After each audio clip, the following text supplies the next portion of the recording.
이제 세례를 받고요. 시험을 받으셨는데, 시험을 왜 받으셨는가부터 한번 생각을 해봐야 될 것 같아요. 지금 받은 곳이 시험산이라고 알려져 있는 장소입니다. 시험산은 유다 광야가 이렇게 내려오다가 딱 끊어져요. 그 다음부터 여기 넓게 이제 요단 계곡이 펼쳐지는데, 그 계곡에 펼쳐지면서 여기도 비가 안 와요. 비가 안 오는데 왜 이렇게 푸르르냐? 여리고에는 오아시스가 있어요. 사실은 여리고 안에 오아시스가 하나 큰 게 있는 것도 있고요. 주변에 조금씩 또 오아시스가 굉장히 많이 있습니다. 그러니까 광야가 끝나면서 물이 좀 솟아나와요. 이것저것에서. 그러다 보니까 다른 지역보다도 여리고 요단 주변의 요단 계곡은 풍요로운 땅을 가지게 되어 있습니다. 그리고 이렇게까지 풍요롭지는 않은데요. 지금은 뭐 수도나 이런 것들을 가져다가 이 정도 했으니까 이렇게 되고요. 여름에는 또 이렇지 않고 겨울에 주로 찍은 사진인 것 같습니다. 겨울에는 조금 더 푸르는 모습들, 비가 많이 오니까 하는 걸 보는데, 예수님께서 어디서 시험 받으셨는가에 대한 부분들에 있어서 유대 광야다 이렇게 얘기를 해요. 그러니까 유다라고 하는 말이 유대가 신약 성경에서는 돼서 유대의 광야다라고 부르는데, 여기는 정확히는 유대는 아니에요. 에브라임 산지에 좀 가까운 지역인데, 그래도 일명 그냥 유대 광야라고 이름을 붙인 것 같습니다. 왜냐하면 신약 시대 때는 에브라임 산지의 베델 위쪽까지도 유대가 차지하게 돼요. 그래서 유대 지역이 상당히 넓어집니다. 넓어지기 때문에 유대 광야라고 할 수가 있고요. 그리고 여기 마가복음 1장 12절에 보니까 성령이 곧 예수를 광야로 몰아내신지라 라고 하고 있어요. 그러니까 예수님이 가고 싶어서 간 게 아니라 성령의 인도함을 따라서 움직였다라고 하는 부분들을 성경에서는 예시를 하고 있습니다.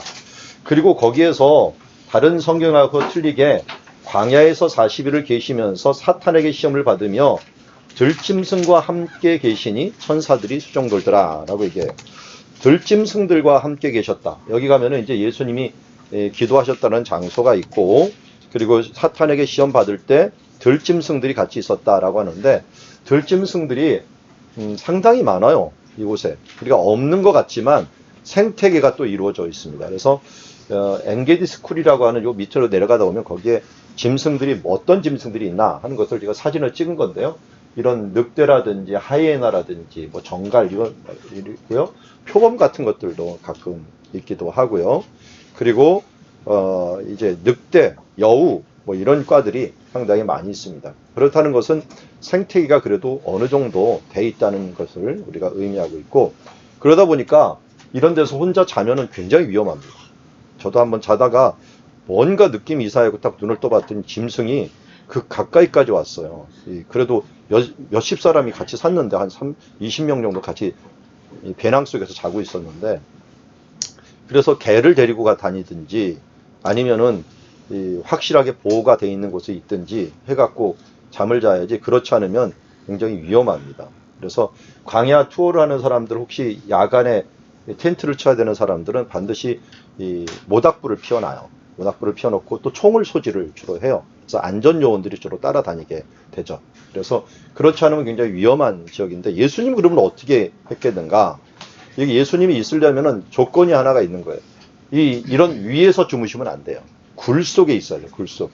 굴 속에 있으면서 자기를 보호하지 않으면 굉장히 위험합니다. 그래서 여기에 예수님 이후에 수도사들이 굉장히 많이 찾아왔어요. 그래서 수도사들의 동굴이 제일 많은 지역이에요. 그 근처가. 지금도 가면 동굴들이 엄청나게 많고, 지금도 하는 사람들이 있어요. 그만큼 경건 생활에서 들어왔는데, 근데 어디에 주로 있냐면 깎아지는 절벽에 있어요. 절벽 동굴 하나 파고, 자연 동굴도 있지만 파고 그 속에 들어가서 주로 하다 보면 들짐승도 못 오니까 그런 데서 주로 이 수도사 생활을 하는데, 예수님도 그 시대에도 그런 동굴들이 많이 있었기 때문에 아마 그런 곳에 들어가서 금식을 하고 있었을 것입니다. 마지막 끝날 때는 인간인지라 40일 동안 하다 보니까 어떻게 됩니까?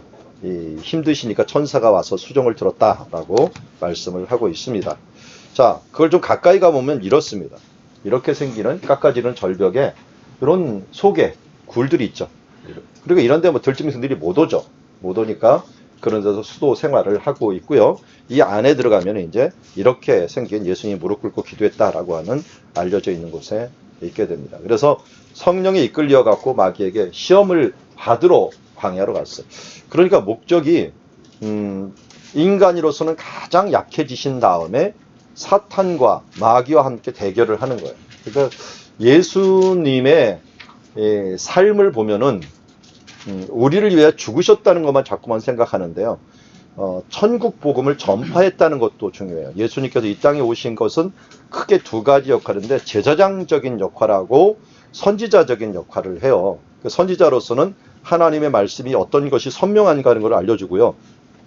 제사장은 우리를 위해서 죽으시는 것만 생각하는데요. 그것 플러스 알파 우리를 위해서 대신 살아내시는 거예요. 우리가 이 땅에서 살아내지 못할, 우리가 감당하지 못할 것을 예수님께서 이 땅에서 대신 살아내는 거예요. 그러면서 우리가 부족한 것을 예수님을 믿으면 예수님이 이 땅에서 하신 것처럼 취급을 해준다는 거죠. 그러니까 우리가 도말한다는 거 있죠. 여기 지금 앞에 벽이 있는데 벽에 지금 이렇게 점들이 있어요. 이 점들이 있고 여기에 도저히 더러워요. 그럼 이걸 어떻게 하느냐? 도마를 한다. 이게 페인트 용어라 그러더라고요. 우리 노장로님이 알려주시더만요. 그게 페인트 용어라고 도마한다면 이런 데를 갖다가 도마를 쫙 해버리면 그냥 위에를 완전히 안 보이게 싹 칠하는 것을 갖다 도마한다 그러더라고요. 그러니까 우리의 연약함과 우리의 부족함에 상관없이 하나님께서 우리를 다 도마를 하셔갖고 우리를 다 예수 그리스도로 만들어주는 거죠. 그러니까 우리가 예수 그리스도하고 가장 닮으려면 내가 없어지고 예수만이 남는 거예요. 내 안에 예수 그리스도만이 남을 수 있도록 나는 자꾸만 내려놓고 나는 날마다 죽노라라고 하는 것처럼 하면은 예수님의 능력. 그러니까 예수님께서 지금 마귀의 시험을 받으러 갔다는 건 마귀하고 시험을 해갖고 이기겠다는 거예요. 왜냐면 왜 이겨야 되느냐? 우리가 이 시험, 이 육신의 가장 약한 상태에서 우리가 사탄을 이겨낼 수 없기 때문에 예수님께서 대신 이겨주시는 거예요. 그러면 우리가 예수를 믿으면 어떻게 돼요? 대신 이길 수가 있는 거예요. 그런 삶의 예를 보여주는 겁니다. 그래서 앞에 어떤 상황이었는가? 이게 광야입니다. 광야에서는 정말 이 먹고 마시는 것에 대한 것들의 욕심을 부릴 수가 없어요, 가면은. 이 광야에 가면 정말 아무 소리도 안 들리고요. 뭐 먹을 것, 입을 것 이런 것들에 대한 생각을 할 수가 없는 그런 장소예요. 그것을 예수님께서 이제 이 광야에서 시험을 받으시는데 이 40일 동안 아무것도 잡수지 아니하시니 날수가 다음에 줄이신지라라고 얘기를 합니다. 근데 여기 이제 드디어 세 가지 시험을 받으시죠. 근데 마태복음에 나오는 시험이 있고 누가복음에 나오는 시험이 있는데 마가복음이나 요한복음에는 이 시험이 안 나와요. 마태와 누가에서 나오는데 차례가 좀 틀려요. 차례가. 첫 번째는 똑같은데 두 번째와 세 번째가 서로 바뀌어요. 그러니까 여기 보면은 누가복음 1장에 보니까 누가 순서대로 썼나 봤더니 누가가 순서대로 썼을 확률이 높아요. 왜냐면 차례대로 써보내는 것이 좋은 줄 알았느니. 자, 마태는 제가 말씀을 드렸지만 마태는 차례를 그렇게 소중히 여기지 않는다 그랬어요. 시간, 순서가 아니라 이 주제에 대해서 더 소중히 여기기 때문에 순서를 자기의 의도대로 많이 바꾸기도 했다라고 하는 걸 말씀을 이미 드렸습니다. 그런데 누가는 외국인이기 때문에 시간을 소중히 여겼기 때문에 가능하면 시간 순서대로 적었기 때문에 우리가 익숙한 누가복음을 위주로 해서 먼저 보도록 하겠습니다. 근데 첫 번째 시험이 뭐라고요? 줄이신지라 이 돌들을 명하여 떡이 되게 하라 라고 얘기합니다. 앞에 지금 광야에 있는 돌들 보세요. 돌들 색깔이 무슨 색깔 같아요? 누런 색깔이 나오죠. 이게 석회암이에요. 석회암이 되니까 이 햇빛에 노출되면 누런 색깔이 되거든요. 이 누런 색깔이 꼭 뭐가 같냐면 멀리서 보면 빵하고 똑같아요. 빵이 막 이렇게 떨어져 있는 식빵들이 떨어져 있는 모습하고 똑같아요. 색깔이 거의 비슷해요. 색깔이. 그러니까 40일 동안 줄이면 어떻게 될까요? 이게 빵으로 보이겠죠. 막 어른어른 거리죠. 그래서 제가 아는 목사님도 아주 저희 아버님하고 친구면서 아주 친하신 친구분인데 그분도 나중에 금식을 한번 40일 하고 또 한 번 금식을 도전을 하다가 20일째 하시다 돌아가셨어요. 근데 돌아가실 때 많은 말을 들어보면은 유혹이래요. 지나가면 이렇게 개구리가 딱 지나가면은 나도 모르게 확 잡아먹는다. 그러다가 소천하는 경우들이 제법이 됩니다. 이게 반사적으로 나갔대요. 나도 모르게. 그러니까 이런 데서 예수님이 줄이셨으니까 어떻게, 주식이 빵이잖아요. 이거 빵 예수님이 만들어 먹을 수 있어요, 없어요? 오병이어도 하신 분 이거 못 만드시겠어요? 없는데도 있는 것들을 그렇게 크렸는데 이거 변하는 거 아무것도 아니거든요. 그러니까 사탄이 너 능력 있잖아. 그 능력을 가지고 한번 해봐 하면서 이것을 먹으라고 해봤는데, 사람이, 예수님께서 기록된 바라고 하는 말씀을 하셔요. 그러면서 기록된 바 사람이 떡으로만 살 것이 아니라 라고 말씀을 하셨어요. 자, 여기 보면은요, 제가 보이는지 모르겠네요. 더 멀리 보면은 여기요.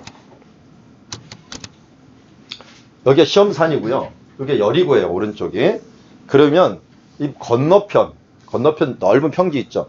건너편 맞은편이 뭐냐면 느보산이에요. 느보산 아래가 신명기를 쓴 곳이에요. 신명기. 그러니까 모압평지라고 부르는 곳이죠. 그러니까 여기서 마주 보면은 신명기를 쓴 장소가 보여요. 그런데 예수님이 거의 다 인용한 말씀이 뭐냐? 신명기 말씀을 인용해요. 여기서도 말씀하실 때 이 사람이 떡으로만 살 것이 아니라 라고 한 말이 신명기 8장 말씀이에요. 그러니까 예수님이 기록된 말씀을 인용하더라도 이런 식으로 얘기했지. 사탄아, 너 저기서 모세에게 하나님께 주신 말씀이 뭔지 아느냐? 거기서 신명기 8장에 사람이 떡으로만 사는 것이 아니라고 하지 않았느냐? 하면서 가깝게 있는 말씀들을 인용하셔요. 여러 말씀이 있지만 모세가 한 말들을, 그것을 하나님이 모세에게 주신 말씀들을 인용하는 것을 보게 됩니다. 그래서 사탄이 시험할 때 1차적으로 뭐를 이겨요? 예수님께서 바로 이것을 말씀으로 이겨요. 근데 이 시험을 우리는 육신의 정욕이기 때문에 육신의 정욕을 이기는 것이라고 얘기할 수가 있어요. 그런데 여기서 다시 한번 물어볼게요.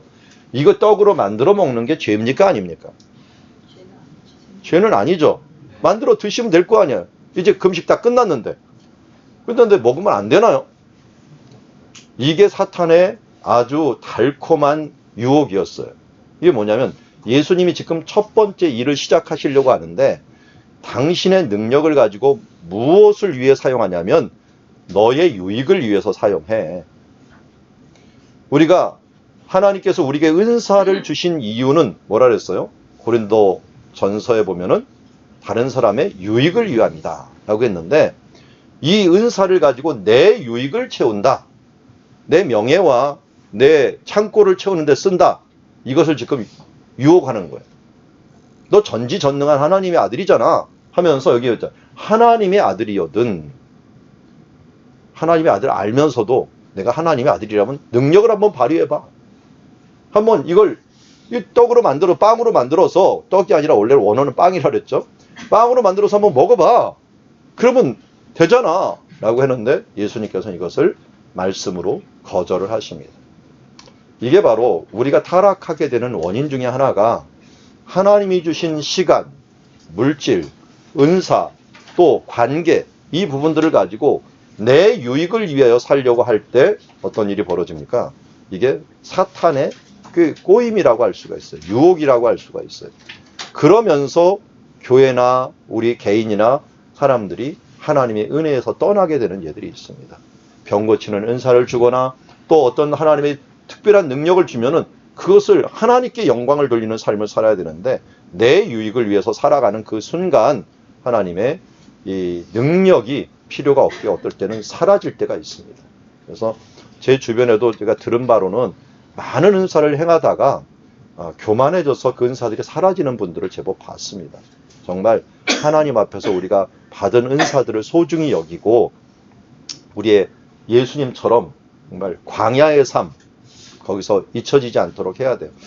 존 웨슬리라고 감리교를 창설하신 목사님이 일화가 있어요. 그분은 맨 처음 사역을 시작할 때의 생활비하고 그렇게 유명해져 갖고 영국의 대단한 유명인사가 돼 갖고 있었을 때하고 생활비가 똑같았대요. 물론 사회가 변하지 않은 것들도 있었지만 그의 삶을 유지하는 데 있어서 어떤 것도 허투게 쓰지 않았다라고 하는 부분들을 우리에게 알려주고 있습니다. 나도 모르게 세상이 편해지다 보니까 우리가 이런 유혹들을 많이 받게 되고, 기독교인들이 너무 이기적이 되다 보니까 이런 유혹을 많이 받습니다. 우리에게 주신 물질, 시간, 이거는 하나님이 우리에게 청지기로 주신 것이다 라는 걸 잊지 말고 내 유익이 아닌 하나님의 영광을 위하여 살아야 된다 하는 것들을 알려주신 것이라고 할 수 있죠. 자, 이게 두 번째 이제 차례대로 해서 마태복음에서는 이 성전으로 먼저 올라가는데요. 성전에 올라가는데 이 누가복음에서는 산으로 먼저 올라가요. 그래서 우리는 지금 누가복음의 순서를 한번 따라보는 거예요. 마귀가 예수를 이끌고 올라가서 순식간에 천하만국을 보이며 모든 권위와 영광을 내게 주리라. 이것은 내게 넘겨준 것으로 내가 원하는 자에게 주리라 하면서 내게 절하면 다 내 것이 될 것이다. 이 말도 약간 거짓이 있지만 또 거짓이지만 어느 정도는 진실이에요. 공중권세 잡은 자라고 성경에서는 얘기하고 있으니까요. 그렇지만 아마도 쉽게 나하고 타협해서 네가 원래 세상을 얻으려고 온 것 아니냐, 나하고 쉽게 타협해갖고 나한테 절만 한번 해갖고 굴복하면은 다 얻을 수 있다라고 이야기하자 예수님께서 또 모세가 한 얘기를 이야기합니다. 주 너희 하나님께만 경배하고 다만 그를 섬기라 하였느니라 하면서 세상의 모든 것들을 보여주며 조금만 타협해 이 모든 것들을 다 줄 거야 하면서 멋진 천하만국을 보여준 것이죠. 그랬을 때 어떻게 합니까? 예수님께서 여기서 그 모든 것을 보는데 여기 지금 여리고가 있는데요. 여리고 여기 지금 푸르른 장소 있죠. 물 있는 곳. 이거 옛날에는 이런 장소였어요. 헤롯의 궁이 있었어요. 헤롯이 얼마나 멋있게 만들어 놨는지요. 헤롯이 여기서 죽었어요. 죽을 때 여기를 찾을 정도로 겨울 궁전으로 멋있게 만들어 놨던 그런 곳이 있었는데 아마 이런 곳뿐만 아니라 주변에 있는 모든 것들을 또 환상적으로 보여주었겠죠. 그러면서 이 모든 것을 내게 줄 테니까 너는 나한테 절 한 번만 해봐. 옛날에 우리 신사참배 강요하던 거하고 비슷하죠. 절 한 번만 하면 돼. 한 번만 가서 머리만 숙이면 돼. 라고 얘기를 했는데 그거 안 해갖고 정말 이 순교까지 한 사람들이 얼마나 많습니까? 그런데 예수님께서 이런 시험을 받았을 때 바로 하나님께만 경배하라고 하면서 이 안목의 정욕을 극복하셨던 것을 보게 됩니다. 그래서 히브리서 2장 18절에 보면 그가 시험을 받아 고난을 당하셨은즉 시험 받는 자들을 능히 도울 수 있느니라. 예수님께서 먼저 시험을 받았기 때문에 이 시험을 받은 사람들을 이길 수 있다, 도울 수 있다라고 말하고 있어요. 세 번째로 보면 이제 이 성전으로 올라갑니다. 성전에 가서 성전 꼭대기에 세우고 이르되 내가 만일 하나님의 아들이면 여기서 뛰어내리라 하면서 사탄도 성경을 인용해요. 사탄도 기록되었을 때 하나님이 너를 그 사자에게 명하사 너를 지키기라 하였고 또한 그들이 손으로 너를 받들어 네 발이 이 돌에 부딪히지 않게 하리라 하였느니라. 자, 이렇게 하면은 사탄도 이 말씀대로 했으니까 말씀대로 하면 되는 거 아닙니까? 라고 하는데 이단들이 사용하는 말씀들의 특징이 뭐라고요? 문맥이 맞지 않아. 저도 이것을 뭐 자세히 한번은 연구했는데 지금은 많이 잊어버렸지만 이 문맥하고 맞지 않아. 떨어뜨리라는 거 하나님을 시험하라는 게 아니라 하나님의 백성들을 하나님께서 끝까지 잘 보호해 줄 것이다 라고 하는 의미이지 하나님을 시험하라는 의미는 아니거든요. 그러니까 예수님 어떻게 했어요? 주 너의 하나님을 시험하지 말라 라고 하는 말로써 이것을 해주신 것을 보게 됩니다. 자, 그러면 왜 여기를 떨어뜨리라고 했느냐? 지금 성전 꼭대기라고 하는 것들은 제일 높은 데가 남동쪽 모서리가 가장 높아요. 가장 높은 곳을 타켓을 잡았는가? 남서쪽 모서리가 있는데 사람들이 가장 많이 다녀요. 근데 이것은 뒤에 보면은 받들어 돌이 부딪히지 않게 한다라고 얘기를 했고 또 성전에 왔다라고 하면은 어떤 의미가 있냐면 성전에는 이스라엘에서 사람들이 가장 많이 모이는 곳이에요. 예수님이 세례를 받은 그 시점이 어느 정도였냐면 초막절 근처였어요. 그 초막절 근처에 가장 큰 명절 지내느라고 무수한 사람들이 와서 바글바글 할 때 누가 떨어지는 걸 보면서 천사가 와서 받는 걸 보면 어떻게 하겠습니까? 그걸 보고 야, 이분이야말로 참으로 대단한 메시아구나 하는 것을 알아볼 수 있는, 자랑할 수 있는 기회고 이 권세를 인정받을 수 있는 그런 기회예요. 그러니까 사탄이 그것을 노린 거죠. 또 그렇게 한번 하면 금방 이 권세를 얻을 수 있고 금방 명예를 얻을 수 있지 않느냐 하면서 사탄이 하는 것들 보면 다 쉽게 얻는 거예요. 한번 말해. 빵 얻을 수 있잖아. 한번 절만 해. 다 줄게. 한번 떨어져 봐. 이 천사가 받는 모습을 보면서 모든 사람들이 너에게 굴복할 거야 하면서 먹고 마시고 모든 명예와 모든 것들을 쉽게 얻을 수 있는 것들을 요청을 하고 있습니다. 그렇지만 예수님도 너는 그 말이 틀린 말이다. 그 말 안에 그런 의도가 아니라 하나님께서 그런 시험을 하라는 말이 아니었다라고 하는 것을 말씀하면서 말씀이 잘못된 것은 또 말씀으로 물리치는 것을 보입니다. 우리가 공통점은 뭡니까? 그래서 예수님은 사탄의 시험을 뭘로 이겼어요? 네, 말씀으로 이겼어요. 말씀으로 이겼고 우리는 사탄의 시험을 어떻게 이겨야 돼요? 말씀으로 이겨야 돼요. 말씀이 생각이 안 나면 어떻게 돼요? 골치 아파요. 그러니까 그럴 때는 나사렛 예수의 이름으로 명하노니 이렇게 얘기를 해야 돼요. 그런데 그게 바른 건지 틀린 건지를 모르기 때문에 성경을 알아야 되는 거예요. 그런데 내가 그게 바른 건지 틀린 건지 모르는데 어떡합니까? 라고 물어보면은 그때는 성령님께 기도를 하는 거예요. 하나님께 기도를 하는 거예요. 왜냐하면 성령님이 생각나게 해주세요. 일반 계시적으로 생각나게 하시든지 아니면 성경 말씀을 갖고 생각나게 하시든지. 왜냐하면 성령의 특징을 요한복음 14장에서 생각나게 하는 영이라고 얘기하고 있어요. 그래서 성령이 우리 가운데 그냥 흘려 들었던 말인데 갑자기 어느 때 생각날 때가 있죠. 그렇게 성령께서 우리를 생각나게 하셔요. 그러면 어떻게 돼요? 믿음이 어느 정도는 돼야 되냐면 자꾸만 들어야 돼요. 듣다 보면 어떻게 돼요? 들음이 그야말로 믿음으로 쌓여버리는 거예요. 그러니까 믿음은 어디서 나오느냐? 바로 들음에서 나오고 들음은 어디서 나오느냐? 하나님의 말씀에서 나온다. 하나님의 말씀을 계속 듣고 있으면 나도 모르게 믿음이 세워집니다. 맨 처음에 태어나는 것은 좀 틀려요. 맨 처음에 태어나는 것들은 이 예수 그리스도의 은혜로 말미암아 우리가 믿음으로 구원을 얻습니다. 그렇지만 자라나는 것들은 자꾸만 우리가 밥을 먹는데 자라나잖아요. 난 배고파도 자꾸만 먹고 있는데 나도 모르게 자라났어요. 그런 것처럼 우리의 믿음도 하나님께서 안 먹으면 찜찜하게 만들어줘요. 주일날 안 가면 갑자기 양심에 꺼리낌이 있고요. 성령님이 배고픔을 느끼게 해야 돼. 정상적이면 너 이러면 안 돼 하면서 뭔가 배를 고프게 만들어. 영적인 배를 고프게 만든다고요. 그럼 가서 그냥 성령이 원하는 대로 먹고 또 그 가운데 있다가 듣다가 하다 보면 어떻게 돼요? 우리가 자연적으로 성장하게 되는 거죠. 그러다 보면은 시험을 당할 때도 어떻게 돼요?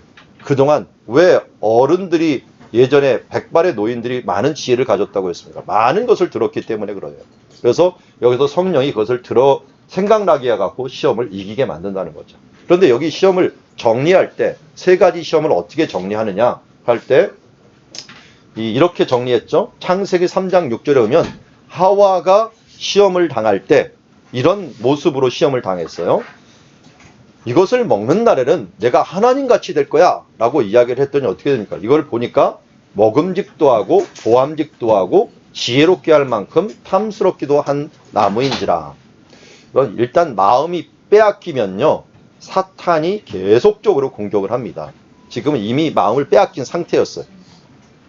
그러니까 사탄이 이걸 먹어보라고 했더니 이게 정말 먹음직도 하고 보암직도 하고 지혜롭게 할 만큼 탐스럽기도 한지인데 이것을 요한일서 2장 16절에 보면 정리를 잘하고 있습니다. 너희는 이 세상의 것을 사랑하지 말라 하면서 이 세상의 일은 무엇이라고요? 모든 것이 육신의 정욕은 뭐하고 같아요? 먹음직. 안목의 정욕은 보암직. 이생의 자랑은 지혜롭게 할 만큼 탐스럽기도 한지라. 자, 예수님의 세 개의 시험 한번 생각해 보죠. 육신의 정욕과 관계 있는 것은 떡으로 만들어 먹으라. 그리고 안목의 정욕과 관계 있는 것은 많은 것을 보여주면서 한번 나한테 절만하면 줄겠다. 그 다음에 이 이생에 잘한 것은 뛰어내려 봐라. 그러면 많은 사람들에게 내가 자랑거리가 되지 않을 거냐 하면서 얘기한 것이 예수님의 시험이에요. 이 시험을 나중에 오면은 십자가에서 똑같이 받아요. 그러니까 세상의 어떤 인간도 이 시험을 통과하지 못한 거예요. 그래서 예수님이 대신해서 통과해 주신 거예요. 우리가 이 통과를 못하기 때문에 예수 그리스도를 믿음으로 이 시험을 통과할 수가 있어요. 육신의 정욕, 안목의 정욕, 이생의 자랑, 이것을 다 이긴 사람은 없다라는 거예요. 이 세상에. 말을 안 해서 그렇지 누구든지 다 무너져 있었어요. 우리가 성경에서 가장 그래도 하나님 마음에 맞다라고 하는 사람이 누구였어요? 구약 성경에서 다윗이었죠. 다윗 같은 사람도 뭐에 무너졌어요? 이게 육신의 정욕도 되고 안목의 정욕 또 자랑도 무너졌어요. 어느 때? 육신의 정욕은 어떻게 됩니까? 자기가 정욕이 올라갔고 밧세바를 봤죠. 안목이 정욕이 생긴 거예요. 육신의 이거 안목의 정욕이 범죄를 했어. 그러면 이 이생의 자랑은 나중에 인구조사할 때 하나님이 그 영을 조금만 보호하지 않고 놔둬버리니까요. 그가 스스로 자랑하고자 인구조사를 해갖고 인구조사를 왜 했어요? 병사들 조사한 거예요. 내가 얼마나 군대가 많은가 하는 것들을 조사를 하면서 또 이것에 넘어진 것을 보게 됩니다. 그래서 세상 어떤 존재도 사탄의 이 일곱 머리 가진 사탄의 이 꾀에 당할 사람이 없다는 거예요. 그러기에 그러면 어떻게 이겨내느냐? 예수의 이름. 아니 예수님께서 이겨내셨기 때문에 예수를 이름을 의지하면 우리도 이 시험을 이길 수 있다는 거예요. 예수님을 기억하고 예수의 말씀으로 내가 묵상하고 예수님의 그 성령으로 충만하면 이 시험들을 넉넉히 이겨낼 수가 있는데 그렇지 않고 내가 육신으로 이것을 이기려면 당할 수가 없고 내가 뭔가 행동이나 수련으로 이것을 이길 수가 없다라고 하는 것을 성경은 이야기하고 있습니다. 그래서 예수님께서 초창기 제일 첫 번째 시험은 이 에덴 동산하고 굉장히 비슷해요. 에덴 동산에서 이 들짐승들과 머물러 있는 모습처럼 예수님이 머물고 있다가 이제 사탄의 시험을 받아갖고 이 하와가 실패했던 것을 갖다가 인간이 실패했던 것을 갖다가 극복하셨던 모습을 봅니다. 그러므로 이제는 우리가 이것을 극복을 통해서 또다시 원래 에덴 동산으로 돌아갈 수 있는 그 길을 예수님께 열어주시겠다 하는 부분들도 우리에게 놓여져 있는 거죠. 자, 이렇게 시험을 받으시고 예수님이 어디로 가셨느냐면 이제 갈릴리로 돌아가십니다. 갈릴리로 돌아가실 때 요한복음 2장에 보면은 갈릴리 가나의 혼인 잔치가 있어 예수의 어머니도 계시고 라고 했는데요. 자, 여기 구글어스로 제가 찍어 놓은 건데요. 나사렛이 이쪽에 있어요. 나사렛이 있으면 거기에 가나가 옆에 있는데 이 가나 위에가 또 가나가 또 있어요. 어디 가나냐? 가나가 갈대라는 뜻을 가지고 있어요. 그러니까 갈대숲이 많았다라고 하는 의미를 가지고 있어요. 그런데 순례객들이 이쪽 갈릴리 바다를 갈 때 이 나사렛에서 이쪽 가나를 거쳐갖고 이렇게 갈 수 있는 코스가 만들어져요. 그러니까 아마 이쪽 가나일 것이다 하는 것들이 예전부터 전통적으로 가나 교회가 세워져 있어요. 그런데 이쪽을 발굴하다가 표지석이 하나 발견이 됐는데 가나라고 하는 표지석이 발견이 된 거예요. 그러니까 고고학이 앞서냐 전통이 앞서냐 이게 항상 고민이에요. 고고학이 나중에 발굴하니까 이쪽이 가나라는 표지석이 발견됐으니 당연히 여기가 가나가 아니냐 하면서 학자들은 이쪽을 따르고 있는데 이쪽에 있는 사람들은 워낙 전통이 수천 년 된 전통이니까 가나의 혼인잔치 교회부터 시작해서 오랫동안 머물러 있었으니까 여기가 거기다라고 하는데 여기가 거긴 게 무슨 상관이 있겠습니까만은 그래도 이 사람들한테는 굉장히 중요해요. 그래서 이쪽에서도 여기 왜 그러냐면 1세기 예수님 시대 때 유적이 여기는 발견이 됐는데 이쪽은 발견이 안 됐다는 거예요. 그래갖고 이 사람들이 교회에서 일부러 발굴까지 했어요. 우리도 있다 해갖고 밑을 발굴해보니까 1세기가 나왔어요. 그러니까 예수님 시대 때 나왔어요. 그러는 바람에 여기도 이제 주장이 또 야 봐라 우리도 있지 않냐 하면서 얘기를 해갖고 서로 어디가 어딘지 저도 모르겠어요. 그런데 어쨌든 나사렛에서 갈릴리 가는 쪽에 있다는 것들만 확실하고요. 그런데 일로 가려면 좀 돌아가야 되고요. 이쪽은 바로 가면 되는 그런 것이기 때문에 성지순례객을 위해서는 이쪽을 갑니다. 무조건. 이쪽은 길도 없어요. 지금은. 옛날에는 길이 있었을지 모르지만 지금 길도 없어갖고 이쪽 가다가 제가 차가 빠져갖고 고생만 했던 적이 있어요. 그래서 멀리서만 사진을 한번 찍어봤었는데 그런데 여기 보니까 가나 출신 사람이 있어요. 여기 보니까 갈릴리 가나 사람 나다나엘. 나다나엘의 또 다른 이름을 우리는 바돌로메라고 추정을 해요. 예수님의 제자 중에 나다나엘이 없어지면 바돌로메가 나오고 또 바돌로메가 없어지면 나다나엘이 또 등장을 하거든요. 그러니까 나다나엘이 바돌로메일 가능성이 높아요. 이 바돌로메는 나중에 순교할 때 껍질이 벗겨갖고 순교한 사람 중에 하나예요. 그래서 자기 껍질을 이렇게 들고 있는 사람이 순교자 바돌로메라고 알려지고 있어요. 그만큼 나중에는 정말 철저히 헌신한 사람인데 처음에는 그렇게 의심이 많은 사람이었죠. 빌림 이야기를 보면은 어떻게 나사렛에서 선한 것이 날 수 있겠느냐. 자기는 옆 동네 사람이면서 자기는 좀 큰데 그때는 나사렛보다는 가나가 좀 더 컸던 모양이에요. 그러니까 어떻게 그런 데서 대단한 게 날 수 있겠냐. 그 촌동네에서 라고 이야기했던 사람 중에 하나이고요. 이곳을 그래서 어떤 사람은 이거 나다나엘 혼인잔치가 아니야? 라고 말하는 사람이 있는데 성경에는 안 나오기 때문에 어쨌든 가고요. 여기에서 예수의 어머니가 앞장서 갖고 뭔가 일을 하는 걸 보면은요, 뭔가 친척 같아요. 느낌상으로 그냥 이웃이라서 도와주는 게 아니고 마을이 넓은데 요셉의 친척이든지 아니면 마리아의 친척이든지 누군가 친척과 관계 있는 사람이 가서 이곳에서 이제 이 혼례를 하게 되니까 예수님도 뭐 친척이니까 찾아가겠죠. 아무데나 찾아갔겠어요. 그러니까 뭔가 관계가 있으니까 찾아가는데 자, 찾아가서 갔던 날짜가 몇째냐? 사흘째 되는 날이다. 이렇게 얘기를 합니다. 우리는 하루, 이틀, 사흘. 이거 우리나라 이게 숫자가 이 서수가 좀 혼동이 되죠. 하루, 이틀, 사흘, 나흘. 이 사자가 그냥 우리는 숫자 사자가 자꾸만 생각이 나요. 그래서 사흘하고 나흘하고 헷갈릴 때가 있는데 뭐 여러분들이 헷갈리진 않겠지만 맨 처음 배울 때는 돼요. 근데 여기서 사흘째 되는 날은 그리고 우리가 쉽게 오는 3일째예요.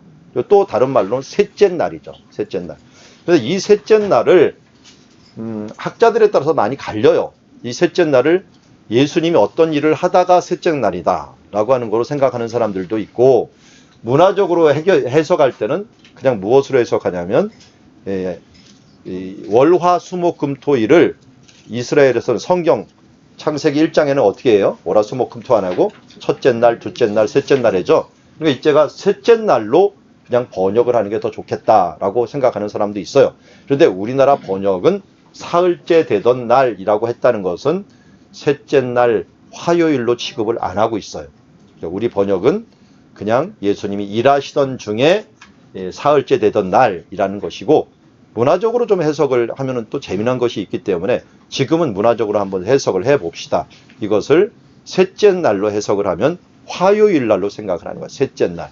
그래서 창세기 1장에 보면은 예수님께서 천지를 창조하실 때기 셋째 날이니라 라고 돼 있죠. 셋째 날에 무엇을 창조했어요? 보니까 하나님이 묻을 땅이라 부르시고 모인 물을 바다라 부르시니 보시기에 좋았더라. 그러니까 뭐를 창조한 거예요?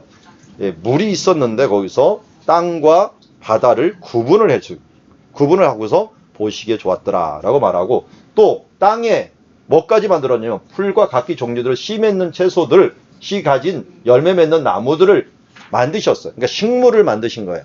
식물을 만드시니까 어때요? 또 보시기에 좋았더라. 그래서 축복을 2번을 한 거예요. 그러니까 더블 보시기에 좋았더라. 그러겠네. 더블 축복이 있는 날. 그래서 이 날은 주로 뭐 하느냐? 결혼식을 합니다. 그래서 사흘째 되던 날이 셋째 날이라는 화요일이 이들에게는 축복의 날이기 때문에 그렇게 해석해도 그렇게 상관이 없다라고 볼 수가 있죠. 우리나라는 좀 부정적인 날들을 피하려고 하는데 이 성경에서는 좋은 날들을 택하려고 해요. 이게 이제 사고의 차이예요. 우리는 그 축복의 날, 사흘째 되는 날하고 우리나라 비슷한 날이 무슨 날이에요? 아주 반대인 날. 손 없는 날이죠. 손 없는 날. 이때만 이사를 하려고 손이 없는 날, 뭐 손해를 안 보려고 하는 그런 모습들하고 여기하고 닮아 있는 것을 보게 됩니다. 근데 이때 이제 축복의 날이니까 혼인잔치를 하게 됩니다. 혼인잔치는 거의 뭐 일주일가량 한다는 사람들도 있고요. 어쨌든 제일 메인은 저녁부터 하게 되는데요. 우리 하루를 저녁부터 시작하는 문화들 때문에 저녁부터 주로 합니다. 이때 포도주를 어마어마하게 갖다 놓습니다. 우리는 뭐 나실이나 하면서 포도주를 마시지 말라고 했는데요. 원래 히브리어 원어상 잔치라고 하는 말이 마시는 날이라고 해요. 마시는 것. 그러니까 잔치하면은 다른 건 없어도 마시는 것은 있어야 돼요. 그 마시는 것의 가장 기본이 포도주죠. 그래서 포도주를 마시는 날이 잔칫날이에요. 그런 이미지가 아예 원어 자체에 있어요. 원어 자체에 있기 때문에 예수님이 포도주를 마셨느냐 안 마셨느냐 안 마셨으면 잔치가 안 돼. 그렇기 때문에 이 잔치 안 오는 사람은 나시리는 안 오겠죠. 아예 포도주 근처도 가지 말라 그랬으니까. 이걸 왔다는 것은 일단 나시린 기간이 끝났거나 그런 사람들이 오게 되는 거죠. 예수님도 이곳에 오셔서 포도주를 마시셨는데 우리처럼 모양 막 부어라 마셔라 막 이렇게 하지는 않고 그냥 음식하고 같이 먹는 문화예요. 이 석회석이 많기 때문에 같이 마셔줘야지 몸에 건강이 좋기 때문에 그렇게 하는데, 이때 이제 포도주가 떨어지면 잔치가 끝나는 게 돼버리는 거예요. 그러면 이거는 치욕이에요. 이 포도주가 없어갖고 했다는 것들은 치욕적인 일들이 되기 때문에 이걸 어떻게 할까 하다가 예수님이 능력이 있다는 걸 마리아가 알기 때문에 그에게 부탁을 한 거죠. 근데 예수님이 맨 처음에는 여자여 그것이 나와 상관이 있나이까 무슨 상관이 있까 어떻게 보면 거절하는 듯 했지만 그것을 거절하지 못하시고 이것을 행하게 됩니다. 그런데 예수님의 이적 아까 말씀을 드렸죠. 자신의 유익을 위해서는 하나도 하지 않으세요. 그런데 남의 유익을 위해서는 언제든지 자기의 능력을 발휘하시는 모습을 보게 됩니다. 그렇게 발휘하심으로 무슨 일이 벌어졌느냐. 자, 앞에 보이는 것이 의식 항아리예요. 의식 항아리에다 물을 갖다 부라고 했죠. 그래서 여기 지금 6개 들이대는 것이 있는데요. 이렇게 생긴 것도 있고 지금 발굴된 거는 여기 있는 화면처럼 된 것처럼 발견이 되었어요. 이런 곳이 있고 여기다가 이제 물을 왜 담아 놓느냐. 손을 씻기 위함이에요. 이스라엘 사람들은 이 손을 여기다가 씻고서 반드시 식사를 하게 돼 있습니다. 그러니까 식사 예식이 쿰란이라는 곳에서 발견된 곳은 하나의 예배거든요. 예배에 들어가기 전에 몸을 씻지는 못하더라도 손은 씻고 들어가요. 이 문화가 이슬람에도 그대로 있어요. 이슬람이 회당을 모스크를 들어갈 때 어떻게 합니까? 반드시 그 앞에서 씻고 들어가요. 안 씻고 들어가면 다 걸려요. 그래서 손 그리고 뚫린 것은 다 씻어야 돼요. 이 노출된 것. 그리고 손과 발은 다 씻습니다. 발 씻고 뚫린 거 어디 있어요? 눈, 코, 입, 귀. 그래서 한 번씩 비벼주고 물로 한번 이렇게 비벼주고 가요. 한 번씩.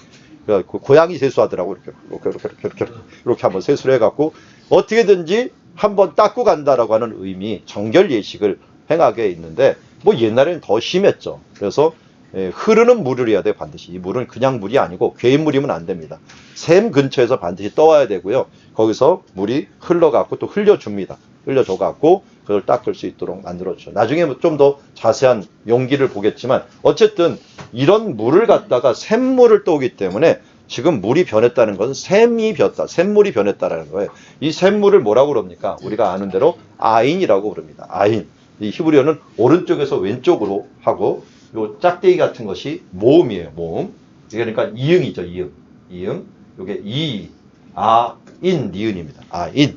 아인이라는 말인데 아인이라는 말이 샘이라는 말도 되고 뭐도 된다고요? 눈도 된다 그랬죠. 그래서 여기서 샘이 변하는 모습을 통해서 여기 요한복음 2장 21절에 보니까 표적을 갈릴리 가서 행하여 그의 영광을 나타내심에 제자들이 그를 믿으니라. 결론은 뭡니까? 제자들이 그를 믿게 하기 위한 표적이었다. 그러니까 자기가 마시기 위한 것도 아니고 또 그것을 통해서 무슨 대단한 영광, 그 영광을 통해 갖고 사람들을 믿게 하기 위해서, 제자들을 믿게 하기 위해서. 이 효과가 언제 나타나요? 나중에 베드로한테 배 빌려달라니까 어떻게 돼요? 바로 빌려주죠. 그 빌려줄 수 있는 게 이게 먼저 일어났거든요. 예수님이 이런 능력들을 보았기 때문에 그가 저기 가서 그 깊은 데 그물을 던져라. 믿음으로 던졌다고요? 이미 믿었어요. 이때 믿음은. 믿음이 왜 있었습니까? 이때 벌써 그가 이 예수님의 영광을 봤기 때문에 믿음으로 내가 지금 아무것도 잡은 것이 없지 않으니 없사오나 이렇게 말씀에 의지하여 가리라 라고 하는 것들은 바로 이런 부분들이 이미 선제적으로 깔려 있었기 때문에 그렇습니다. 그래서 우리가 예수 그리스도 안에서 전도하고 사람들의 마음 문을 열게 하는 것들, 우리가 먼저 신뢰를 주는 게 중요한데 여기서 벌써 이 눈을 변화시키는 역사를 이뤘다는 걸 보게 됩니다. 그래서 우리 이거 갖고 연결된 게 뭐 있어요? 마라의 샘이죠. 마라의 샘에서 아인이 변했다. 물이 변하여 이 물이 쓴 물이 단물로 변했다라는 것들이 첫 번째 표적이었고 또 엘리사도 어떻게 됐어요? 여리고에서 물을 변해갖고 첫 번째 이적을 행했고 예수님도 여기서도 물을 변해서 첫 번째 이적을 행함으로 어떤 일을 벌였습니까? 우리의 눈을 바꾸기를 원하셨던 것을 보게 됩니다. 자, 이렇게 행한 곳 지금은 이제 가나 혼인잔치교회 이렇게 있고요. 자, 여기서 이제 첫 번째 표적이 이런 의미가 있다 하는 걸 알 수가 있고요. 말씀드렸듯이 여기 마라의 샘입니다. 마라의 샘이고 요 지금 의식 항아리는요. 대질상집으로 추정되는 그런 집에서 발견된 모습인데 이런 식으로 의식을 다 행한 다음에 식사를 하는 공동체를 이루게 됩니다. 그리고 나서 예수님께서 어디로 가느냐? 갈릴리로 가셨습니다. 갈릴리로 가서 회개하라. 천국이 가까웠느니라. 누가 먼저 한 말이야, 이거는? 세례 요한이 한 말이에요. 자, 이 말은 어떤 의미가일까요? 회개라고 하는 말은 슈브라고 해서 히브리에서 돌아오라는 말이죠. 돌아오라. 이제 원래 제자리로 좀 돌아와라. 그리고 천국이 가까웠다라는 것은 이 천국은 어떤 곳이 천국이에요? 하나님의 나라를 천국이라고 우리는 번역을 했는데 우리가 그걸 생각할 때 한 나라는 어떠할 때 나라가 돼야 돼요? 나라가 3대 조건이 있죠. 예. 국민, 주권, 영토. 영토가 3개가 있죠. 지금 이 주권에 대한 문제가 굉장히 중요해요. 사람들이 이미 있어요. 있고 거주하는 곳도 있어요. 그렇지만 그것이 내 땅이 되고 또 내 백성이 될 때 주권에 대한 문제가 죄와 사망의 법에 얽매인 사람은 사탄에게 주권을 빼앗긴 거예요. 그래서 사탄을 공중권세 잡은 자라고 이름을 붙이는 것은 죄에 얽매인 사람들은 이 사탄의 주권을 뺏겼지만 이제는 이 주권이 예수님께로 넘어가는 거예요. 예수님이 넘어가면 어떻게 돼요? 예수님이 주인이 된 사람들과 함께하는 사람들은 천국이 되는 거예요. 그러니까 천국은 먼저 이곳에서 이루어지고 완성은 이제 앞으로 올 나라라고 볼 수가 있어요. 그래서 천국은 여기 있다 저기 있다 하지 말라. 너희 가운데 있다라는 건 예수님이 오셨기 때문에 예수님과 함께하고 그를 믿고 살아가는 사람들에게 천국에 벌써 임하기 시작한 거예요.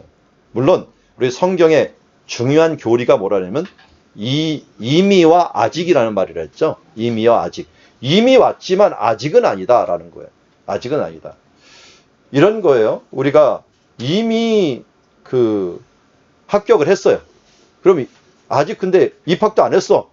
안 했는데 나는 사람들이 축하한다 축하한다 그래. 아니 합격을 안 했는데 뭐 축하를 해? 학교도 안 들어갔는데 뭘 축하를 해? 그런데 그 사람을